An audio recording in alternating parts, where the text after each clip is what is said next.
अजीज दोस्तों, अस्सलाम वालेकुम, नमस्ते, सत श्री अकाल, गुड आफ्टरनून। हमारे फौजियों के जो टट्टू हैं इमरान खान, उनको कोरोना लग गई है। अब इस खबर में कितनी सच्चाई है ये तो हम नहीं जानते, लेकिन सबसे पहले तो आप ये देखें कि ये भीख मंगे लोगों का कोरोना लगाने का स्टाइल है और ये उनका स्टाइल है जो कि पूरी दुनिया को कोरोना वैक्सीन सप्लाई करते हैं। तो फ़र्क होता है आत्मनिर्भर होने में और भीख मंगे होने में। अब मसला ये है कि एक केस चल रहा है पाकिस्तान की अदालतों में। जब नवाज शरीफ का दौर था 2018 से पहले, 2013 से 2018, तो जितने भी केसेस पॉलिटिकल नेचर के कोर्ट में चलते थे उनके फैसले फ़ौरन फौजी अदालतें करवा देती थीं, क्योंकि हम इन अदालतों को फौजी अदालतें ही कहेंगे कि फ़ौज की मर्ज़ी के बगैर तो आपको पता है पाकिस्तान की कोई अदालत फैसला देती नहीं। तो नवाज शरीफ से इस्तीफ़ा दिलवाया और आपने देखा ही नवाज शरीफ के दौर में पॉलिटिकल केसेस के फ़ौरन फैसले आ रहे थे। लेकिन अब इमरान खान 2.5 साल से प्राइम मिनिस्टर बने हुए हैं, इसकी पार्टी के खिलाफ 50 केस कोर्ट में पड़े हैं, उनके फैसले नहीं आ रहे। नवाज शरीफ के लोगों को डबल नेशनलिटी के ऊपर दिनों में फैसले आ गए, कोर्ट ने उनसे रिज़ाइन करवाया। इवन इकामा होल्डिंग पे नवाज शरीफ को वो किया गया था। नवाज शरीफ के पास डबल नेशनलिटी नहीं थी, इसके पास इकामा था, क्योंकि दुबई में इनकी इन्वेस्टमेंट थी तो वहाँ का इकामा होना होता है। उस पर उसको रिज़ाइन करवाया गया। इमरान खान की कैबिनेट में 50 ऐसे लोग हैं जिनके पास डबल नेशनलिटियाँ हैं, उनके फैसले नहीं आ रहे। जैसे फैसल वावड़ा है, उनके पास अमेरिकन नेशनलिटी है, तो 2.5 साल से ये member of national assembly federal minister रहे, लेकिन इनके खिलाफ फैसला आ ही नहीं रहा था। और अब जब फैसला देने की नौबत आई तो इनसे वहाँ पे नेशनल असेंबली से रिज़ाइन करा के सेनेट में लेके गए। अब फिर 2.5 साल निकाल देंगे, इस तरह काम चल जाएगा। इसी तरह का एक फैसला था फॉरेन फंडिंग केस का, कि पॉलिटिकल पार्टीज़ को पाकिस्तान में फॉरेन फंडिंग किस किस को हुई। तो इमरान खान की पार्टी के ऊपर इल्ज़ाम था कि इसको अनरजिस्टर्ड फॉरेन फंडिंग बहुत सारी हुई है जो इसने रिकॉर्ड नहीं की, रजिस्टर नहीं की, और उसके घपलेबाजी और मतलब सारा करप्शन का हिसाब किताब था। फॉरेन फंडिंग भी ऐसे सोर्सेस से कि जो कि ब्लैक एंड वाइट नहीं होते थे, ग्रे लिस्ट में होते थे। उस केस का फैसला भी नहीं आ रहा था और अब कोर्ट ने इमरान खान को ऑर्डर किया कि आप एक आम आदमी की तरह 22 मार्च को कोर्ट में पेश होंगे फॉरेन फंडिंग केस के हवाले से। तो वो इमरान खान जिसने चाइना की वैक्सीन लगा ली थी, उसको अचानक कोरोना हो जाता है। तो डाउट तो हमें ज़ाहिर फिर करना बनता है। ठीक है, वैक्सीन लगाने के बाद भी कोरोना हो सकता है। डॉक्टरों की ये राय है कि इमीडिएटली आप इम्यूनिटी बिल्ड नहीं करते, टाइम लगता है, और ख़ास तौर पे जब आप दूसरा डोज लगा लेते हैं इसके बाद। लेकिन ये अचानक इमरान खान तो इतनी एहतियात करते थे, जहाँ जाते थे उनके साथ एक फ़ौजी होता था। मतलब ये ओनली सिविलियन प्राइम मिनिस्टर आपको मिलेगा जो जहाँ जाता है, बेडरूम में भी जाता है तो एक फ़ौजी इसके साथ खड़ा होता है वर्दी में। मतलब खुल्ला ये डेमोक्रेसी की धज्जियाँ उड़ाते हैं। मुझे मोदी जी की एक कोई तस्वीर दिखा दें जिसमें उनके साथ एक फ़ौजी घूम रहा हो, लेकिन इमरान खान के साथ एक फ़ौजी हर वक्त होता है। ये हर वक्त अंधेरे में बैठा होगा कमरे में तो भी काला चश्मा लगाता है, क्योंकि आपको पता है जो लकीरें खींचते हैं उनकी आंखों से पता चल जाता है कि वो किस स्टेटस में हैं। तो काले चश्मे पहन रहा है, फौजियों के साथ घूम रहा है, इसके बावजूद कोरोना इसको लग गया।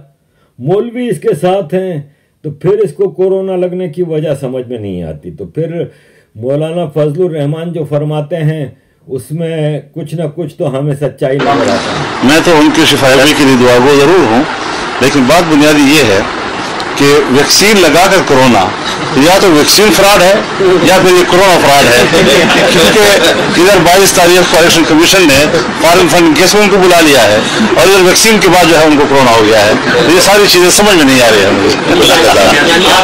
जो वैक्सीन है, या तो वो पहले अपना कोरोना टेस्ट करवाते, फिर अगर कोरोना पॉजिटिव आता तो फिर थोड़ा रेस्ट करते, फिर वैक्सीन लगवाते। फिर ये ऐलान किसने किया है, जरा आप मुझे बता सकते हैं कि किस डॉक्टर ने किया है? असद उमर साहब ने भी ट्वीट किया है। नहीं, एक ट्वीट डॉक्टर नहीं है ना, डॉक्टर कौन है? डॉक्टर जिससे ये कहा गया है तो गजाती डॉक्टर है, वो सरकारी डॉक्टर नहीं है। आप समझते जो इलेक्शन कमीशन ने लाया उससे बचने के लिए? मैं यही कर रहा हूँ, ये सारी चीजें जो है ये सामने आ रही हैं।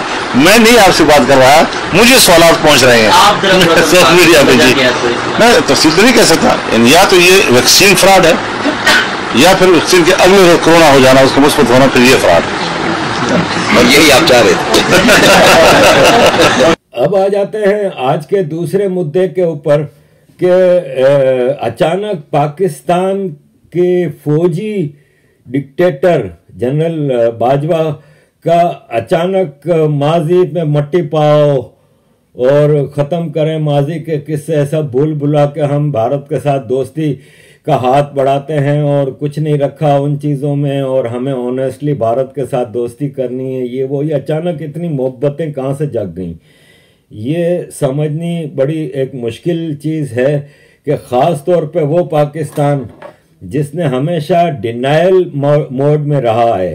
पाकिस्तान ने हमेशा ये डिनाई किया है कि उसका टेररिज्म से कोई वास्ता ताल्लुक़ है, हालांकि सबको पता है कि टेररिज्म में पाकिस्तान 100% मुलविस होता है और ख़ास तौर पे नेबरिंग कंट्रीज़ में टेररिज्म के सारे वाक़यात पाकिस्तान की धरती से ऑर्गेनाइज होते हैं, प्लान होते हैं और सुपरवाइज होते हैं। पाकिस्तान हमेशा डिनाइल मोड में रहा। इवन डॉन अखबार ने कल की रिपोर्ट में ये लिखा है कि पाकिस्तान ने पहले टेररिज्म को डिनाई करते रहे, हालांकि टेररिज्म इस देश में थी, अब कोविड को डिनाई कर रहे हैं। अरसे से कह रहे हैं कि पाकिस्तान में कोविड का ऐसा कोई मसला नहीं है, लेकिन इतना तेज़ी से कोविड फैल रहा है पाकिस्तान में, रोज़ स्कूल खोल रहे हैं, बंद कर रहे हैं। इनके मिनिस्टर्स हैं ना जो इमरान खान के, उनको तो कुछ किसी चीज़ का पता ही नहीं ना सिवाय माल बनाने के और अय्याशी करने के, बदतमीजियाँ करने के।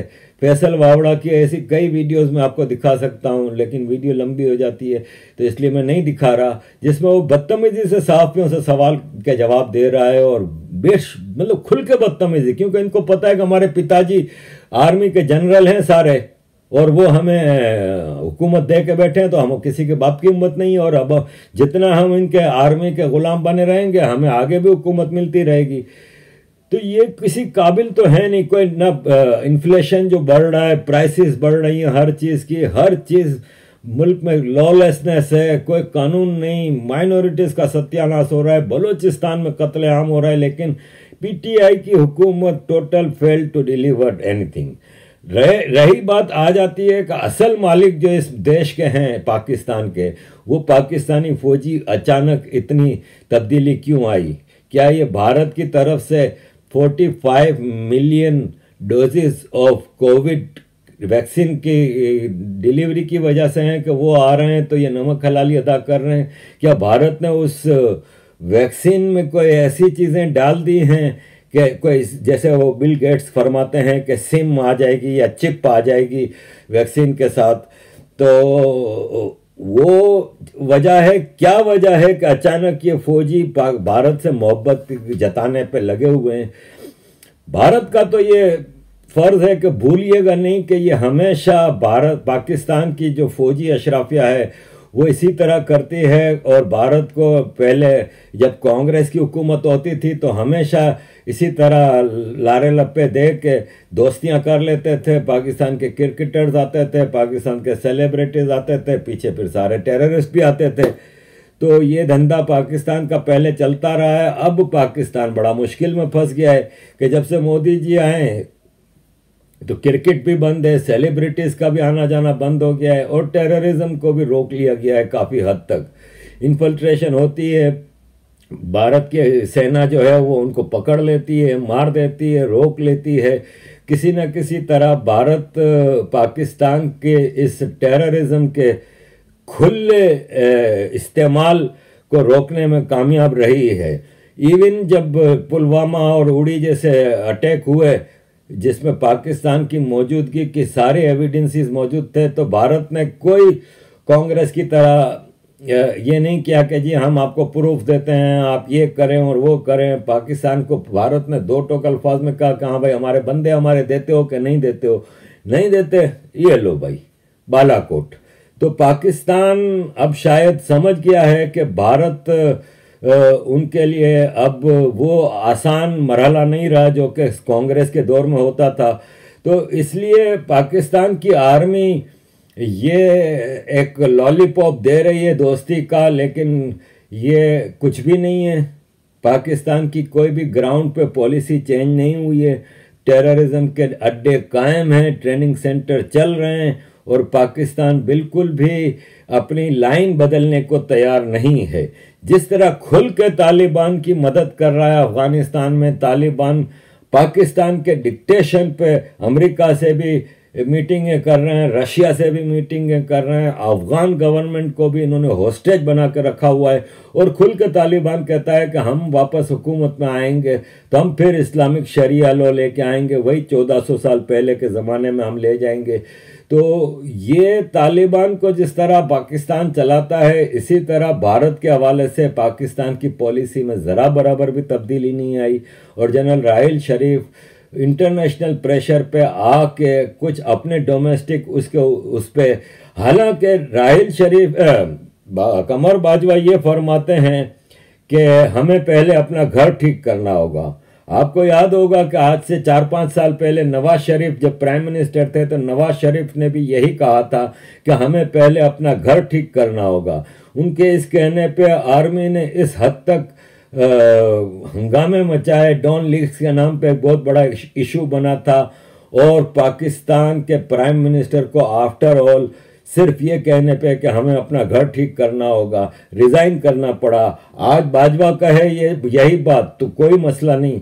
यहाँ पे आपको नज़र आ जाता है कि पाकिस्तान के ठेकेदार सिर्फ और सिर्फ ये वर्दी में बैठे जनरल हैं, इनके लिए हर चीज़ माफ़ है, ये कुछ भी कहें कुछ भी कर सकते हैं। लेकिन आम आदमी या पॉलिटिशियन ये बात नहीं कर सकता। मैं पहले 50 बार वीडियोस में आपको बता चुका हूं कि पॉलिटिशियंस को बहुत पेटी मैटर्स दिए जाते हैं पाकिस्तान में जब डेमोक्रेसी होती है टू हैंडल, कि आप थोड़ा बहुत स्कूलों के मामला देख लें, आप माल बनाने पे लगे रहें, थोड़ा बहुत कचरा उठाने का मसला देख लें, ये कर लें वो कर लें, लेकिन जो कोर इश्यूज़ हैं उनकी तरफ आप नहीं बोल सकते। अब आप ये बताएं कि घर साफ करने की बात इमरान खान को करनी चाहिए कि प्राइम मिनिस्टर इमरान खान है कि बाजवा है, लेकिन बाजवा कर रहा है। इमरान खान को इन्होंने लगा के रखा है कि तुम कौम को भिखारी बना दो। ये अपना घर बना के रखा है, पनाहगाह बना रहा है, मुफ्त खाने के लंगर खाने खोल रहा है, सिर्फ इसी काम में जिस तरह खुद भिखारी है इस तरह ये भीख मांगने पे कौम को लगाया हुआ है।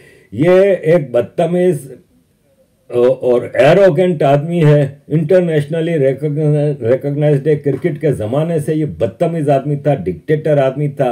ये इतना बदतमीज आदमी है कि इसके घर पे जब सहाफ़ी आते हैं, जर्नलिस्ट आते हैं, उनको ये इंटरव्यू दे रहा होता है तो बैठा अकेला ठूस रहा होता है और सहाफ़ी बेचारे मुंह देख रहे होते हैं कि इखलाक का ये तकाजा होता है कि आप अगर कोई आपके घर में आया है तो आप खाना खा रहे हैं तो उसको भी थोड़ा बहुत ऑफ़र करें।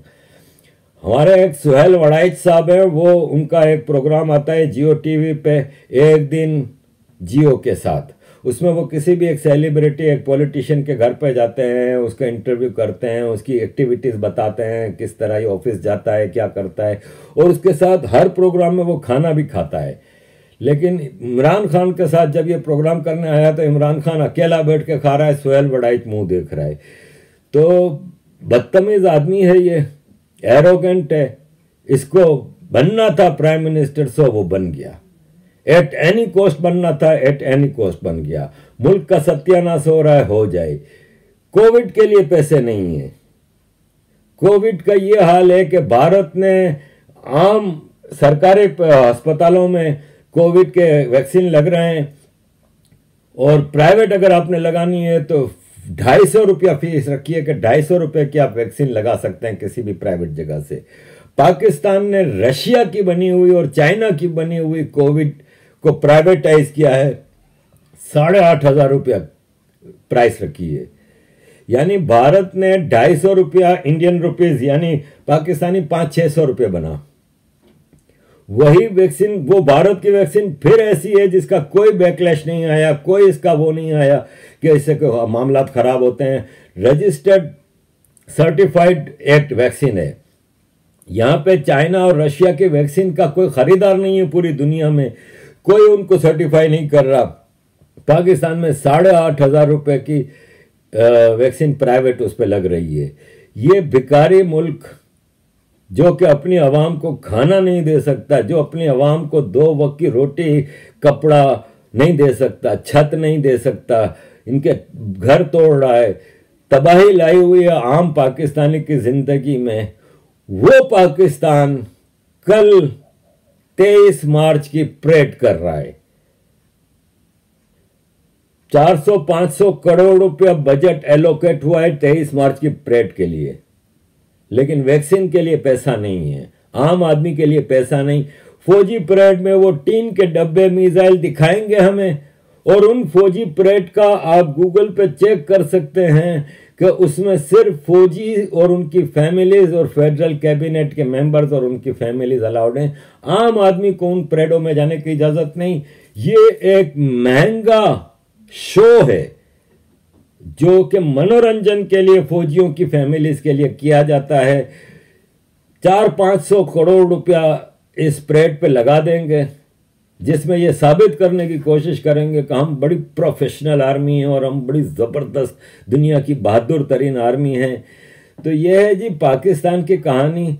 अजीज दोस्तों, मुल्क तबाही की तरफ जा रहा है। इस मुल्क में अब कुछ भी बचा नहीं है। एक और ऐसी भी रिपोर्ट भी आई है जो कि अरसे से ज़माने से चलती आई है।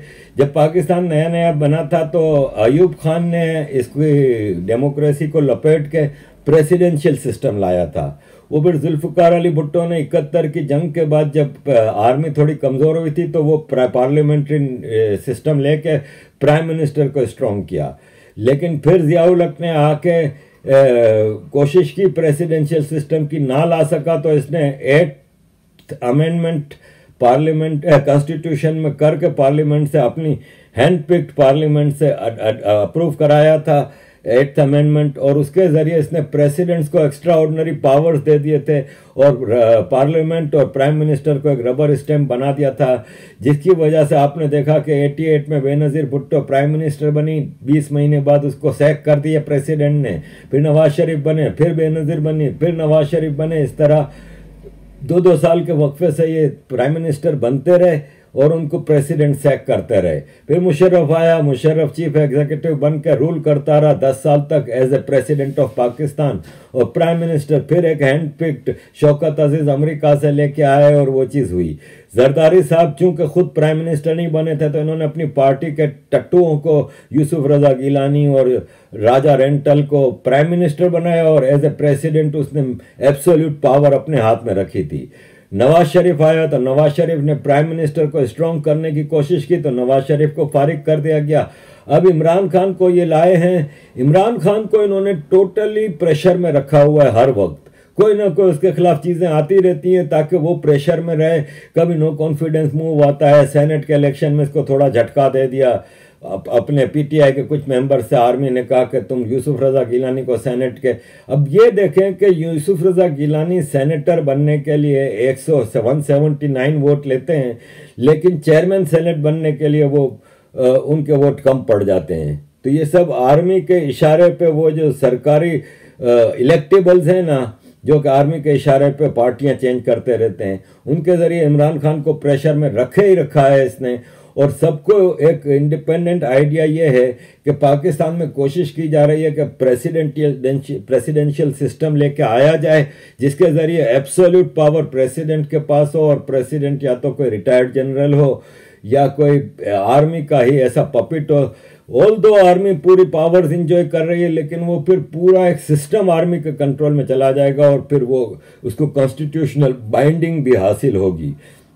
तो ये एक सिलसिला चला आ रहा है इस मुल्क में। इमरान खान की गवर्नमेंट जो है वो एक अजीब किस्म के चीज़ों पे चले जा रही है।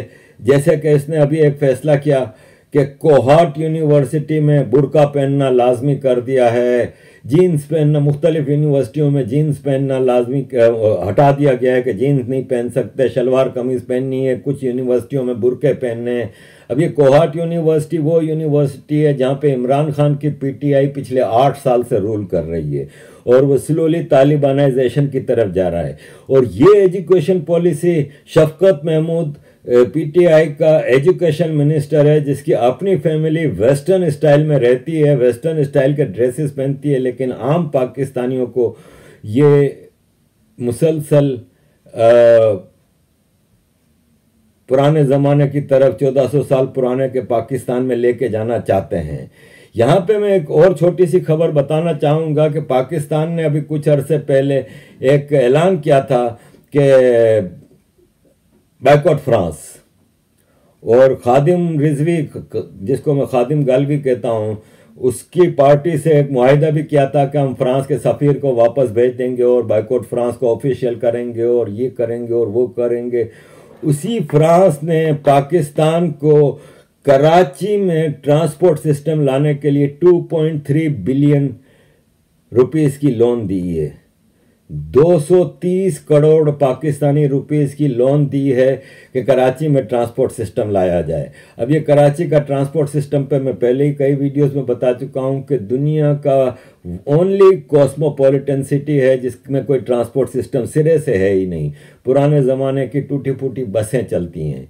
तो यह है जी पाकिस्तान की कहानी। मैं आपके सामने मज़ीद 50 चीज़ें रख सकता हूँ, लेकिन वीडियो फिर लंबी हो जाती है। तो अजीज़ दोस्तों, पाकिस्तान का ये हाल है। 23 मार्च ये धड़ल्ले से मनाएंगे, शान से मनाएंगे, जबकि 23 मार्च की हिस्ट्री में कोई रिकॉग्निशन ही नहीं है। ये जिस पाकिस्तान रेजोल्यूशन की बात करते हैं कि 1940 में पाकिस्तान रेजोल्यूशन 23 मार्च को पास हुआ था, तो वो जो मुस्लिम लीग का इजलास था वो 23 और 24 मार्च को 2 दिन हुआ था, और 24 मार्च को एक रेजोल्यूशन पेश किया गया था उस मुस्लिम लीग के इजलास में, ऑल इंडिया मुस्लिम लीग इजलास में, कि जो भारत के जो नॉर्थ वेस्ट इलाके हैं जहाँ पे मुस्लिम मेजोरिटी है, वहाँ पे इंडिपेंडेंट स्टेट्स प्लूरल में, यानी इंडिपेंडेंट स्टेट्स यानी पंजाब, सिंध, बलूचिस्तान स्टेट्स बनाई जाएं इंडिपेंडेंट। ये रिजोल्यूशन पास हुआ था, और उस पूरे रिजोल्यूशन में पूरे 2 दिन की मीटिंग में पाकिस्तान नाम कहीं यूज नहीं हुआ था, लेकिन ये इसको पाकिस्तान रेजोल्यूशन के नाम से याद करते हैं और 23 मार्च को मनाते हैं, जबकि रेजोल्यूशन 24 मार्च को पास हुआ था।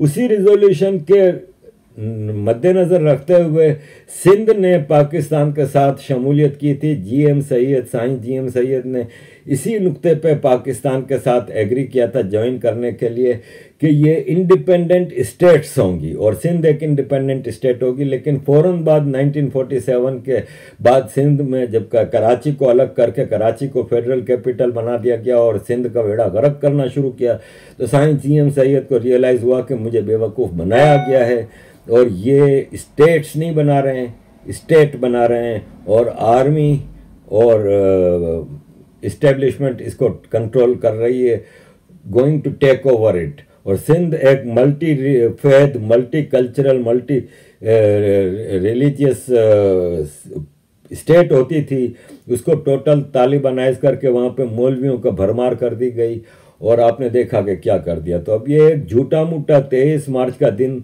जो कि पाकिस्तान बनने के 10 साल बाद तक कभी नहीं मनाया गया, लेकिन ये अयूब खान ने ला के पाकिस्तानियत जगाने के लिए एक नया ड्रामा किया था। एक फेक पाकिस्तान रेजोल्यूशन के नाम पे ये 23 मार्च मनाया जाता है। अजीज दोस्तों, thank you very much for your support, thank you very much for listening, keep supporting. जय हिंद, जय श्री राम, वंदे मातरम।